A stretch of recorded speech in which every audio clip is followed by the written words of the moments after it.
Welcome back to Second Breakfast and our ongoing horror discussions, bringing you the best thoughts, theories, and literary analysis this side of Abaddon, New York. In this episode, we'll be talking about Hell House LLC Lineage, the fifth and supposedly final installment in this indie found footage franchise.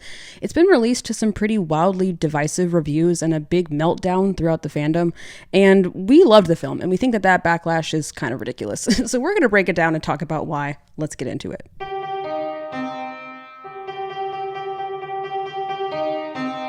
All right, so let's start with some first impressions. The general structure that we're going to have for this episode, we've looked at all the feedback, we've seen the, as Maggie put it, meltdown online, and I've kind of compiled it into 4 planks, 4 main critiques that people are making about this movie, and then we're going to respond to those because we think they're all wrong-headed. But yes. First, just briefly, what did you think of this movie? Well, it was interesting because it didn't feel like a Hell House movie per se. Of course, like the biggest thing in being that it wasn't found footage the way all 4 of the others have been. And I knew that going in, which I think helped. But like if you take that out of it, I thought the movie as a horror movie was great. Like it was very scary. I was very scared the whole time. I thought that the directing was really creative. I thought the movie looked gorgeous. I thought for the most part the acting was all right, and I thought the script was pretty good. Like I thought it was an effective, really interesting and scary horror film. What did you think?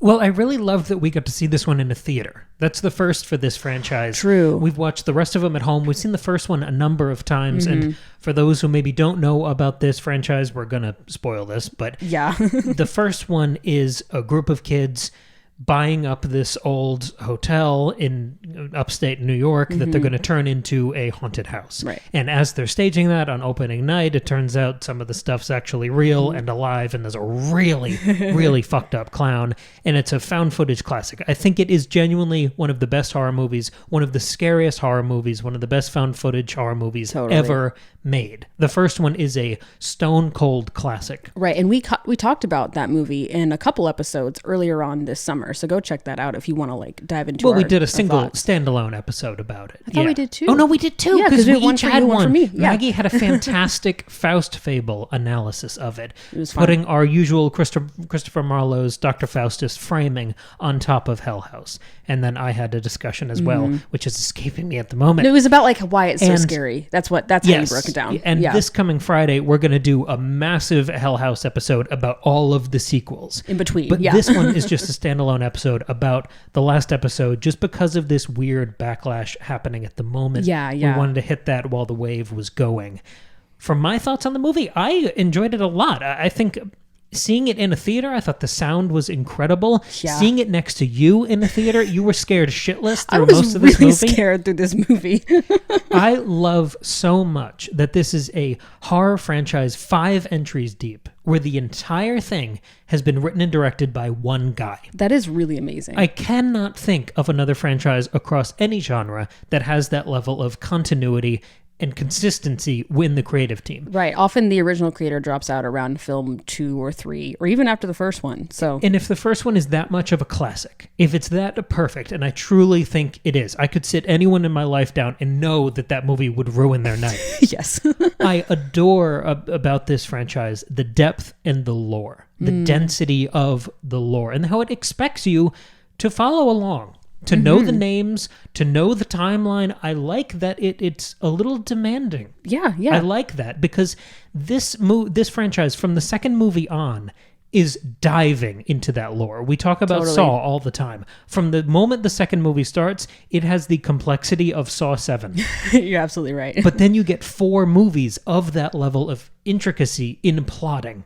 So I thought this one was spiderwebbing all over the timeline, and I loved how it brought it together. I was genuinely enraptured through this. Yeah, and definitely. I know that, I don't know, maybe that sounds too effusive, but I was completely locked in. We did a Patreon episode about a month ago, and it was a roundup breakfast buffet episode, and we talked about a movie called Sorry Baby. Yeah. This indie character drama that you really, really connected to. And you said you felt more immersed and locked into that than you had in a long time. Yes. One of the things I really love about horror is that it brings me that level of focus and immersion when it's good.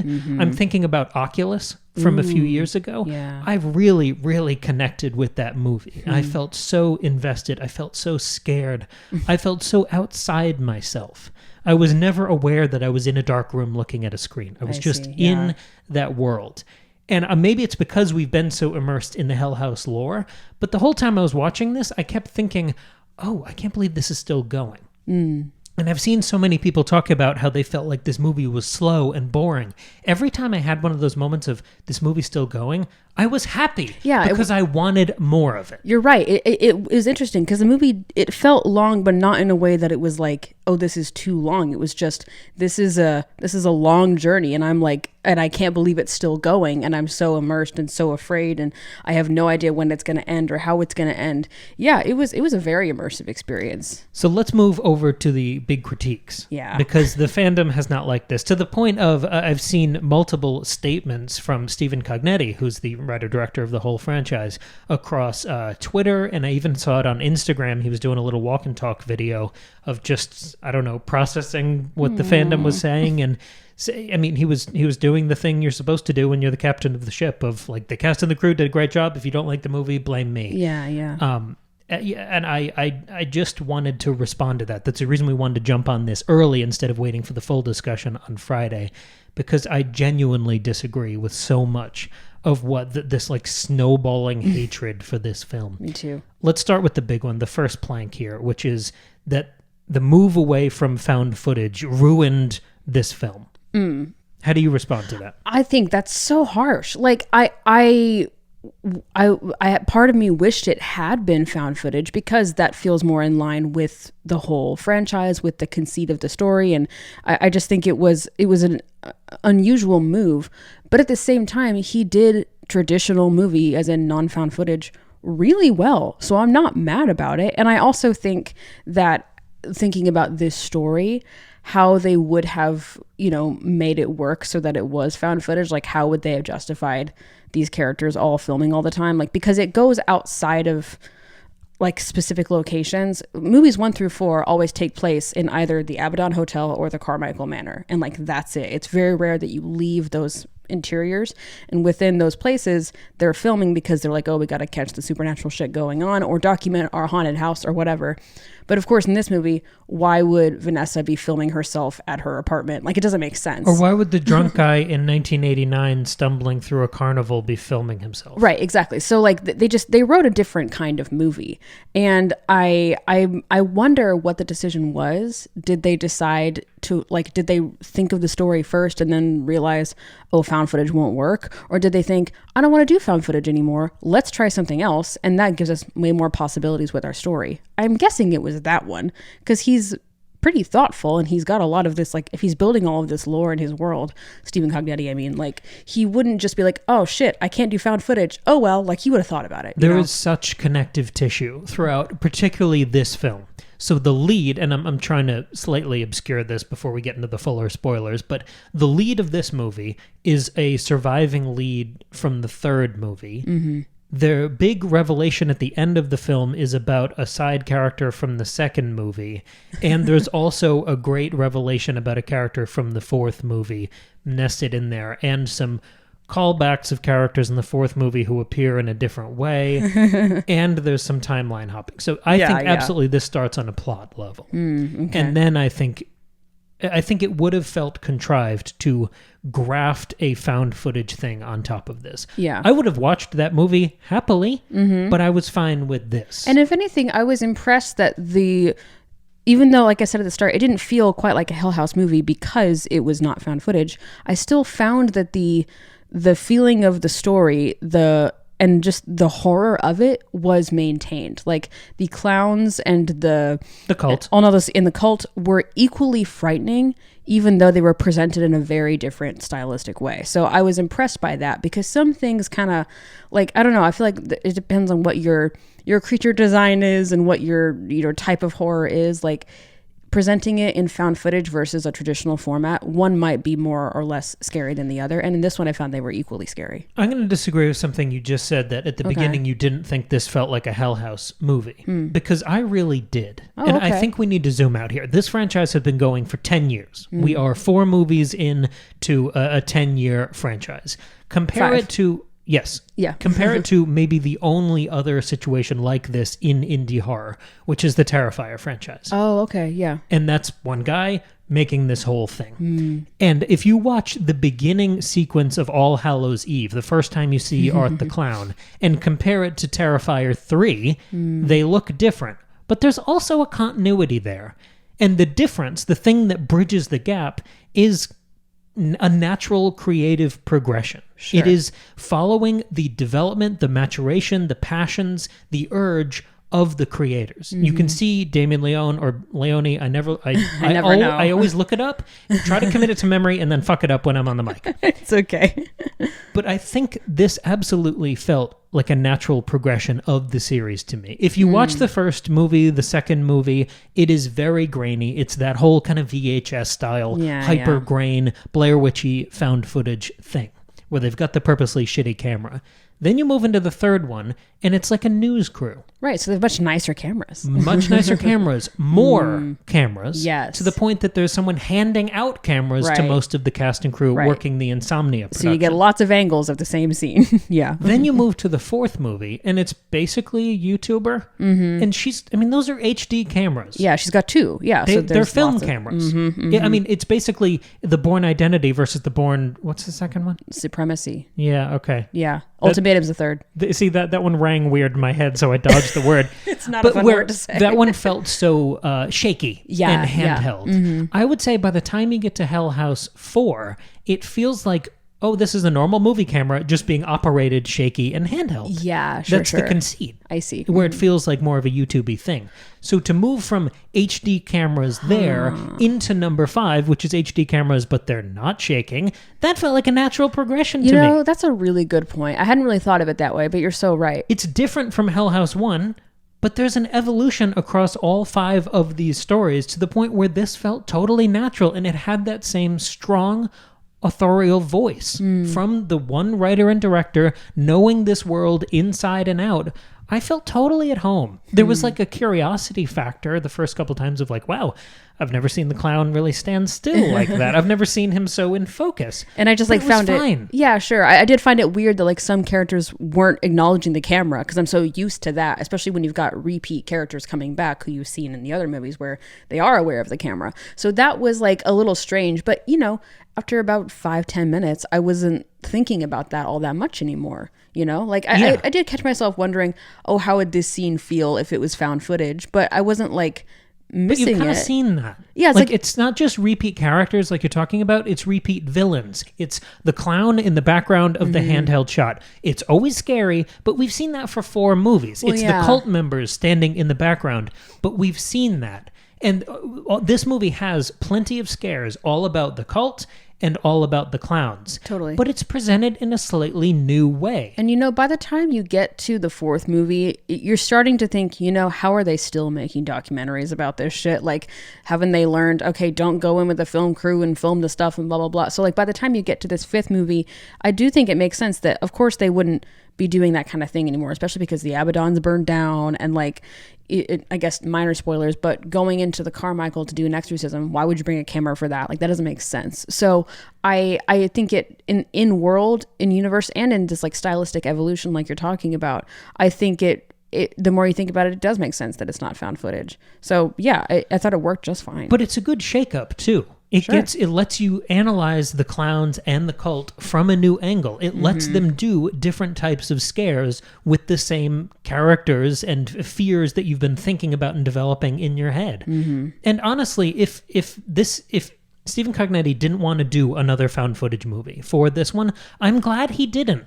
How many sequels have we seen that felt reluctant, resentful, uninspired. I would much rather follow the passion and the enthusiasm of an inspired architect creative who spearheaded the entire rest of the franchise. And this also makes me excited for whatever he does next that's not found footage, because I think it might be a harder leap. I mean, I would still go and see whatever he made, you know, because I like his movies and I like him.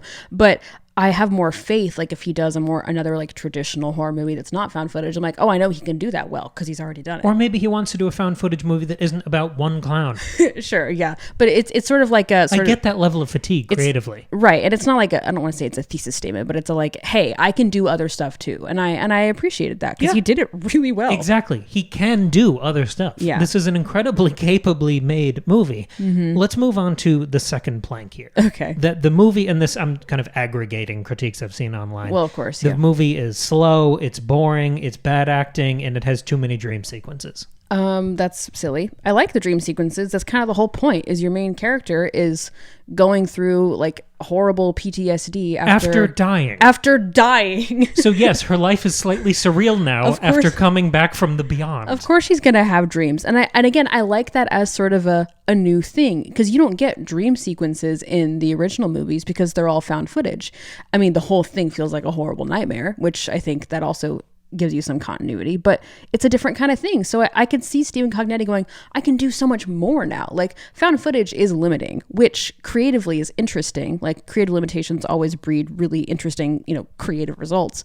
But I'm sure he felt a level of freedom of like, oh, I can do like totally different kinds of shots. I can do dream sequences. I can do like stuff where I'm filming somebody like, you know, sleeping in their bedroom, which wouldn't happen in a normal like found footage, you know. So I like that. So I thought the dream sequences were great. So that's a weird complaint. And the deeper you get into an immortal demon possession cult, the less tethered to reality things should feel. Of course. The moments where she falls down and wakes up within other scenes, within other moments where you don't know at first if it's a dream or if she's moved onto this other part of reality. Yeah. I loved that. Me Genuinely, too. that is a type of flexing that is not only exciting to watch and really nicely edited and executed here, it also has its roots in the earlier films where you get a revelation of, oh shit, that was here in the timeline, not here. You move, you kind of get that jump scare of where you are in the events unfolding, or hey, this character was dead the whole time. Right. We've had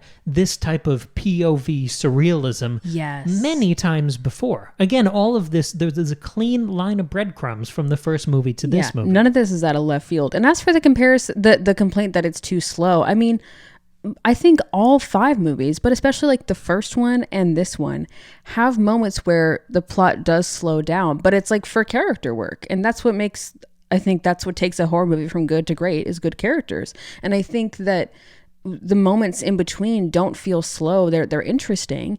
And then you're also like, you've got this overwhelming sense of dread because, okay, something is either not, something is going well right now, or I can tell we're in a down period or a down moment, and I'm so afraid for the next scary thing that's going to come. And so it doesn't feel slow and boring. It feels like almost like you feel exhausted along with Vanessa, who's also going through this horrible journey and feels like she can't escape and she doesn't know what's coming next and she doesn't know what to do.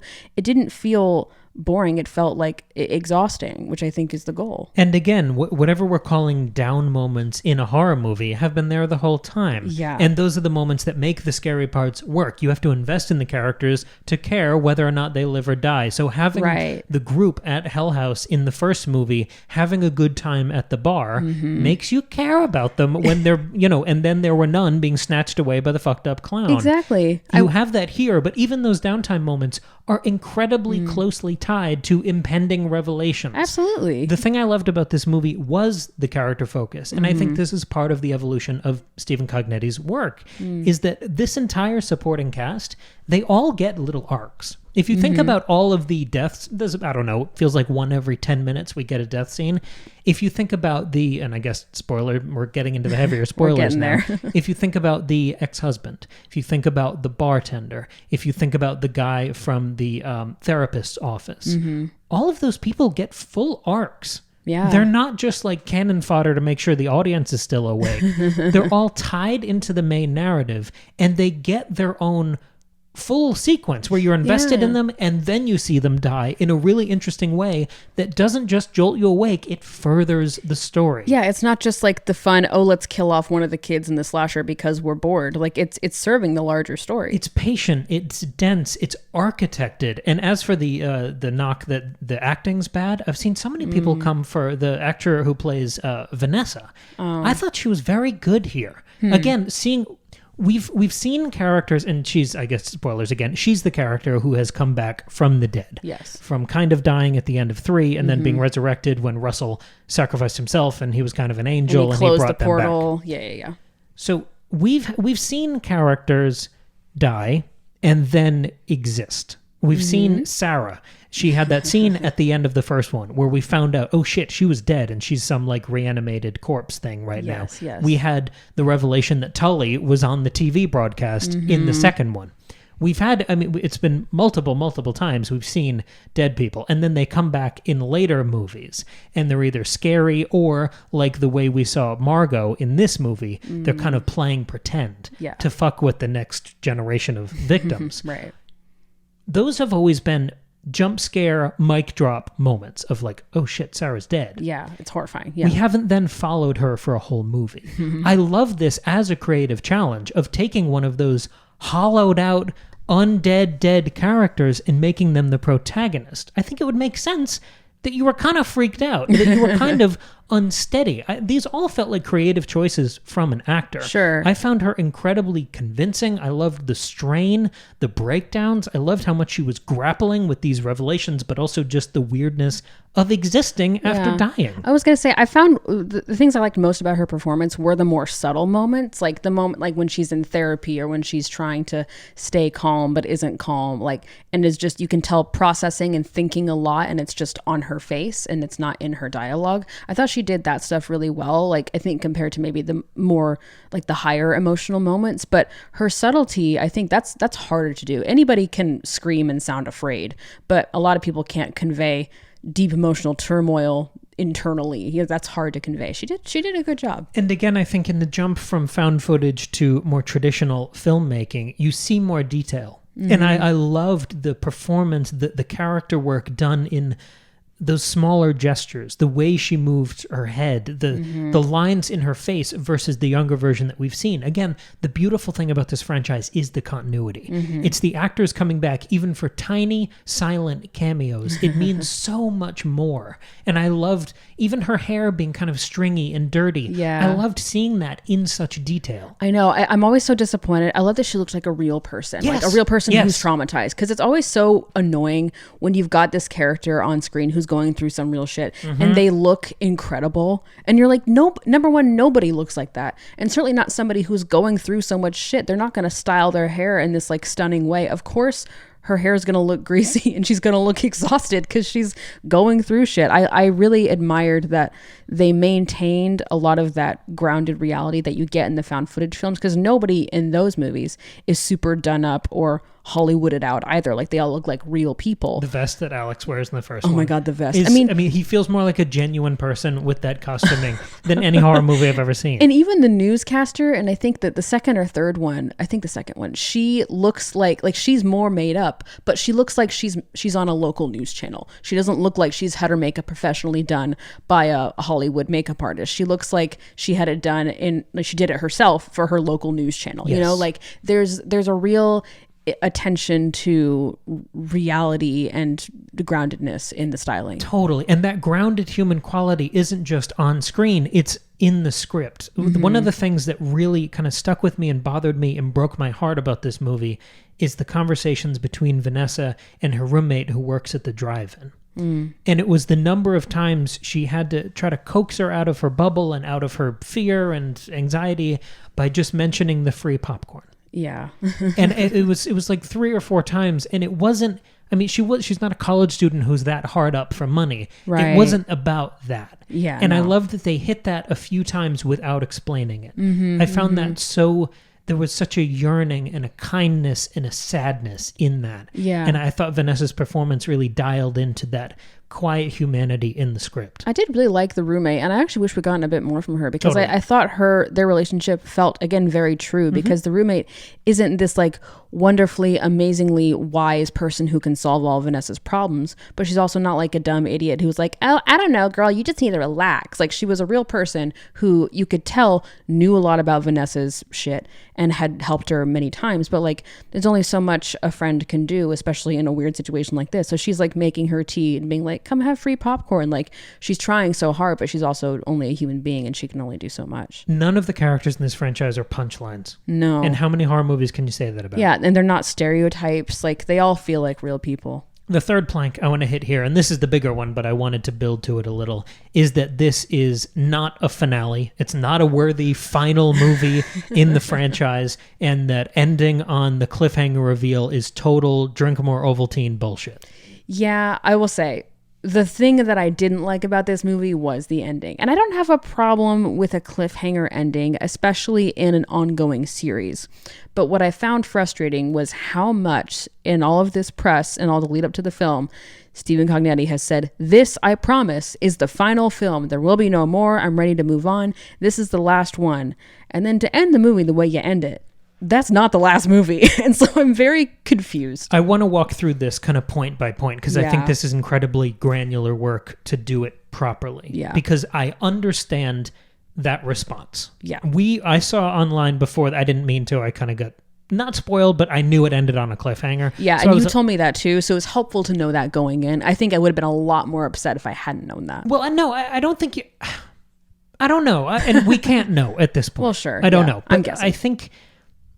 Yeah, I get being disappointed by that. Mm-hmm. By that being kind of a mic drop, walk-off moment. And my first impulse was, oh shit, and I feel like we were just getting into it. Yeah, I feel yeah. like we need, like that felt like the second act twist. And now we have a real big finale. and now we can- Now yeah. that piece is... It, honestly, to go back to the Saw comparison again... There's always a big someone tearing off the pig mask revelation. Yeah, right. And then you go into the dun, dun, dun, Yeah. dun, dun, dun, The full, and this has been happening the whole time. Exactly. Yeah. The jigsaw monologue, if it weren't for you meddling Explaining kids, everything. this is how I did it all. Exactly. And it felt like we had the pig mask moment and then we cut to black. Yes. Strange. And I understand that being frustrating. And the film has a lot of other even really beautiful kind of silent little cutaways to flashes from previous movies. Sometimes to just make it hurt more, but also sometimes to remind you of who's who. Yeah, yeah. And the fact that the Mitchell reveal here didn't have one of those, I think if you hadn't just seen the second movie and didn't know the names well, I can see missing that. Yeah, no, I it understand that I frustration. mean, it took me a second. I was like, wait, who's Mitchell? And I think afterwards I had to look it up and I was like, oh, that guy, I mean, honestly, and it's just a little sidebar. I'm doing a revision of a book right now that I wrote in 2017. And so much of the revising work has just been clarification, where I thought it was perfectly tuned, but if you're not incredibly tapped into every thought I've ever had, maybe I need to spell it out a little more. And I feel like I loved this revelation. I loved the excitement you could feel through the film. Yeah. And it was cool to see Mitchell again. But because it's been 8 years since we've seen him in the movies, and he's a human being who's aged 8 years, and he's wearing a hoodie that's mostly covering him up, it took me a second to place him. Yeah, especially because he hasn't been really mentioned in 3 movies. Right. It's not like he was in the last one. Yeah. Plot-wise, I think it's an incredible reveal. Yes. I just think in presentation, it could have been a little more clearly explained or executed. And it's not like they have to spell it out right there. Maybe they could have had, incorporated some sort of flashback to Mitchell earlier on in the movie so that you have that seed planted of, oh yeah, that guy, what happened to that guy? You need something. Yeah, we needed just a little bit more help. But let's talk about the set dressing there. Okay. He's a guy who, the revelation, the whole Mitchell thing, on one hand, it's that he's related to Vanessa and he's part of the cult, and we're realizing that he did kill the blonde lady at the end of 2, and he took the deal and became part of the cult. Yes. But the other half of it is he's related to Vanessa, and now there might be a story going forward of them being related and trying to fix something. Yeah. But mostly, this is an explanation of past events. Mostly, this is at the end of a Saw movie when you figure out, oh, Hoffman, or whoever other character, was an apprentice of Jigsaw the whole time when you see them in a hoodie as the revelation final shot. Yes. So because you and I talked about this kind of on the way home in the car. Is this a path forward where we need another movie to explain the Mitchell-Vanessa connection? Or is this an explanation of past events? Because honestly, I can play it either way. Right. But I think it is more of a key to past events than it is a next step for the franchise. Because the one thing, if this was always meant to be the last movie, which it seems like it was mostly meant to be, the big inclusion for Mitchell here, it's not just tying up the did he join the cult or did he not join the cult at the end of 2. The point of this return is showing that he siphoned the gas or, screwed up the car so the girls couldn't escape in 4. Right. So it's showing that the cult is taking an active role in facilitating these supernatural deaths, that they are still alive and helping along the clowns, because I feel like the point of this movie was to show how collaborative the cult and clown thing is. Definitely. The point of 4, which seemed to be an origin for the clown, was showing that it's one of the cult guys. It's the guy from the car accident. Yeah, Patrick. Carmichael. That he's the big scary clown. Right. So this felt like a connective tissue answer to that lingering question. Yeah. Do you buy that? I mean, because again, I could also play that this is supposed to be a step forward of the Mitchell-Vanessa story going into a part 6. No, I know what you mean. It's so confusing because I could totally, I know what you're saying. I could totally see an ending that is slightly open-ended, but still wraps up your main story so that it feels simultaneously satisfying and like concluded, but also like you wonder what's going to happen next, because when a story ends, the characters and the world don't stop existing, right? So I like the idea of leaving it a little open-ended about there could be more to come. Like that's always interesting. But I think there are just a few too many things that are unanswered that make this feel like not a true ending, because there's the whole thing like in the last like 2 minutes of the film, you spoiler get a reveal that the caretaker of Carmichael Manor is in the cult, and that was so good. That was great. That was awesome. But it was revealed so late in the game, and I like was left wondering like what else has he been doing. But then also he went into this whole spiel about the blood has to be buried, and like that felt very ominous of like we're going to learn more about that and do something with that blood. There's also the thing in Vanessa's dream near the end, right before you get the Mitchell reveal. She's walking around and looking at this house, and she looks down and she sees a mailbox and it says Tully. And so you're left wondering, is she the daughter of Andrew Tully, the original owner of the Abaddon Hotel? Like, what's going on there? And if she is, what are the implications of that? I need more answers there. And then also, I agree, like, she talks to Max, the bartender, who, spoiler, offs himself in the field. When she's talking to him, she's like, please, I can't, we can end this together. We can figure this out together. I can't do it alone. And then he's gone. And then a few minutes later, you get the Mitchell reveal. So the presumption is like, perhaps she could convert Mitchell back from the cult and they could end this thing together. Like there are just a few too many things that are not wrapped up that make me feel like this is not an ending, and it's weird. It's not an ending if you want this franchise to see Vanessa or Mitchell or any sort of survivors triumph over evil and kill the cult and the clowns. But at this point, 5 movies into this franchise, knowing the lore pretty well, I think both of us do, I'm not expecting that. Because they did that at the end of 3. And it didn't They work. had a guy who you thought was a villain be an angel come down from heaven Right. to close the gate and stop the cult. Right. Once you make a 4th movie that is sequentially after 3, and you reveal that the clowns are still going and the cult is still around, we've given up hope of a happy ending where everything dies. Especially because, in the end of this movie, there's an attempt to exorcise the Carmichael, which could be the final nail in that coffin. And but how it doesn't, does it go? It doesn't work. It doesn't work at all. No. So if you are expecting a happy ending, then yes, you want another at-bat in a 6th movie.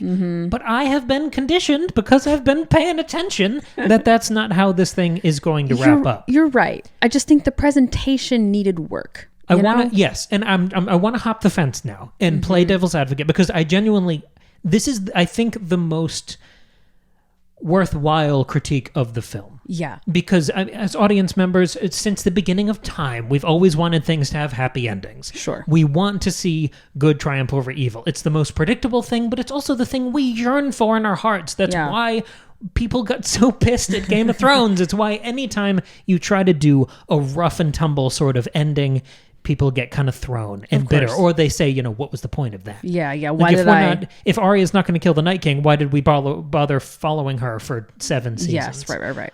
I get that. So to play it out the other way, if there is one more movie, especially based on the expectations we had set up by Lineage, I think it would be Vanessa and Mitchell, and they alluded to a couple of the Insomnia cast members having offed themselves. Yes. But that means some of them are alive. Yes. And they were all resurrected like Vanessa. Right, so they're probably going through a lot of the same shit she is. But maybe some of them have some sort of insight into the weird house with the cross, or maybe there's some breadcrumbs there we can glean.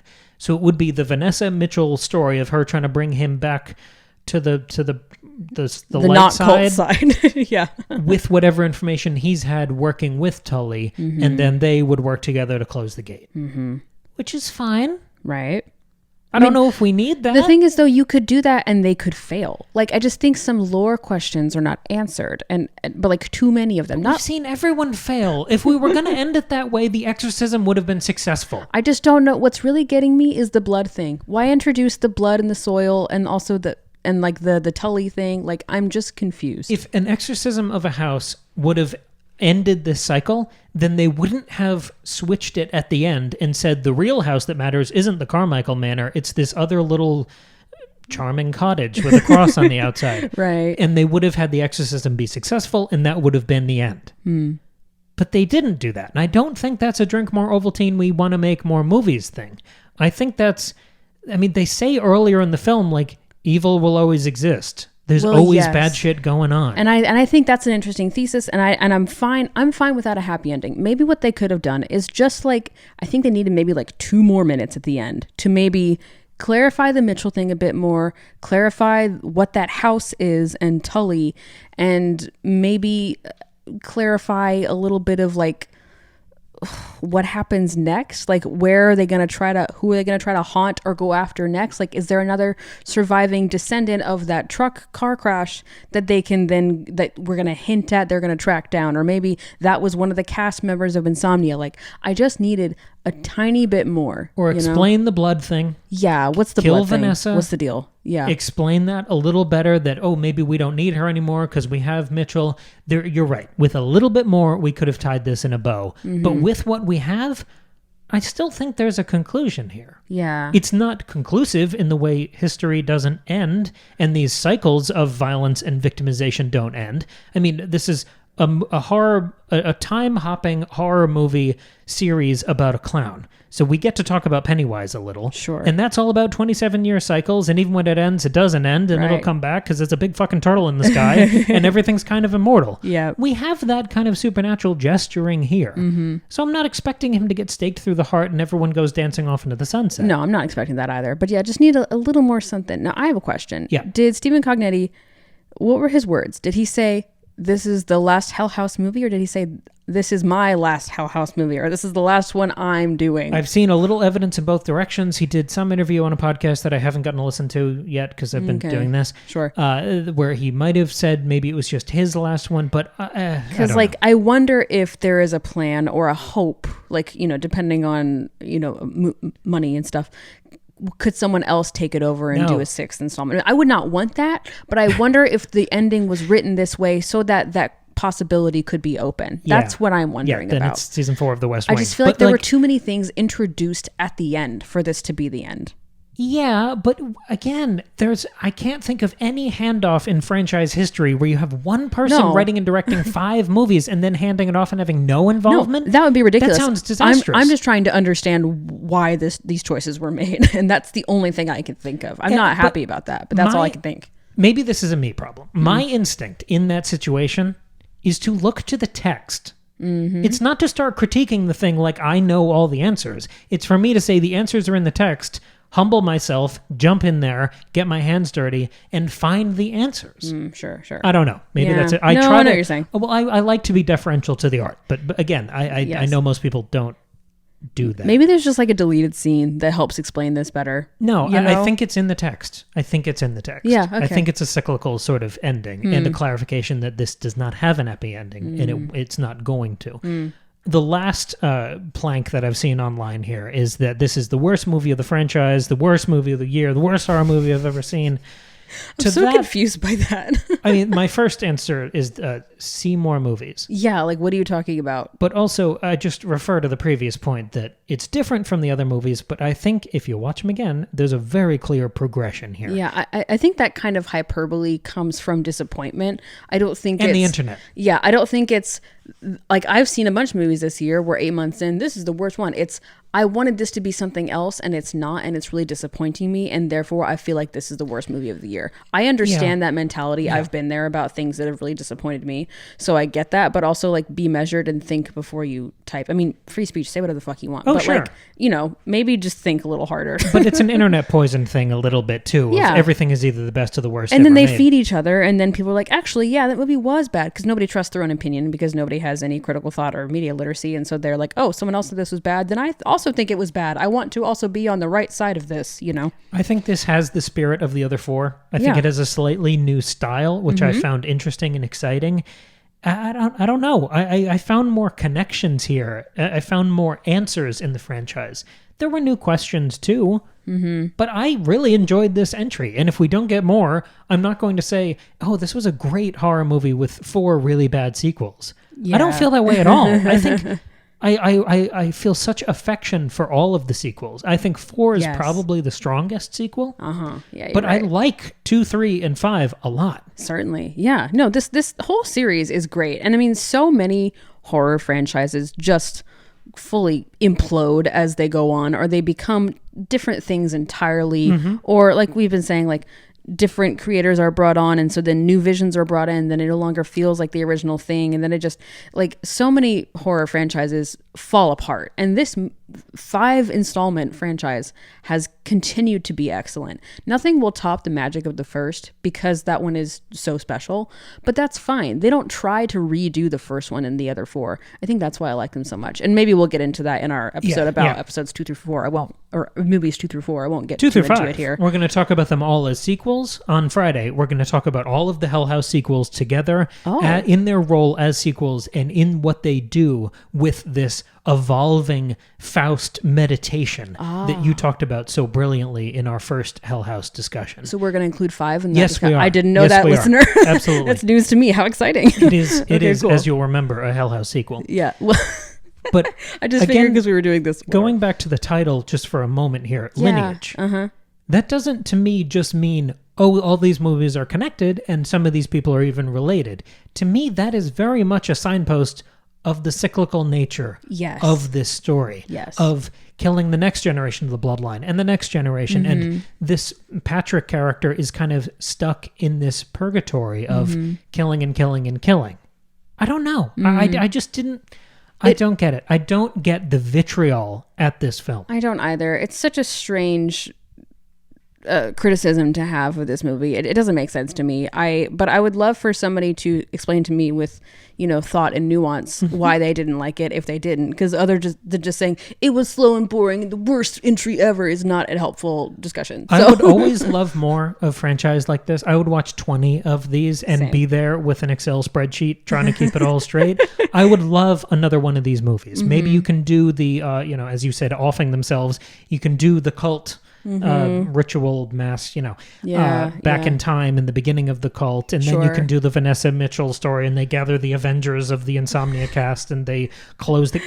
That would be fine. You know, Hell House Lineage 2. It was the last movie. There's just a part 2. Yeah. You can do part that. 2. Yeah. But I don't think you need to. Yeah. Yeah. I think you're right. I think you're right. Well, yeah. Let us know. What did you think of this? What did you think? Because, like, in again, a rational, we thought this was way. great. In a measured way. As they always are. Yeah. Our commenters are always like Our that. commenters are great. No, tell us what you think about this movie. Did you see it? Have you not? Are you excited to? Did we convince you to see it? Because sometimes when a movie's coming out and I see a lot of bad press about it, it makes me want to see it more, or it makes me go, oh, maybe I don't want to see it. So I'm curious if like that, your experience has been there.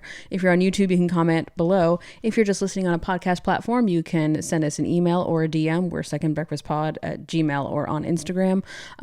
And or also, if you would like to engage with us even further and become our very best friends, you can join our Patreon, which Cam mentioned earlier. The Patreon is $2 a month. For that wonderful price, you get 2 new episodes every single month, or 2 bonus episodes every month, plus access to the whole back catalog of all of our other bonus episodes. We talk about a lot of things over there, a lot of horror, but also a lot of other stuff. We do roundup series like Cam mentioned. It's a fun place to be, so check that out.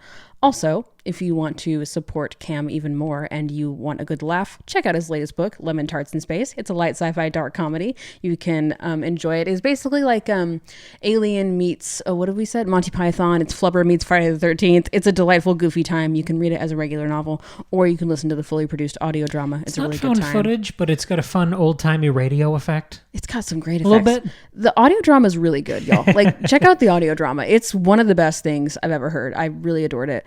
And you can listen to it in an afternoon. It's a delightful time. Thank you so much for your support, and we'll catch you here in just a few days with another brand new episode.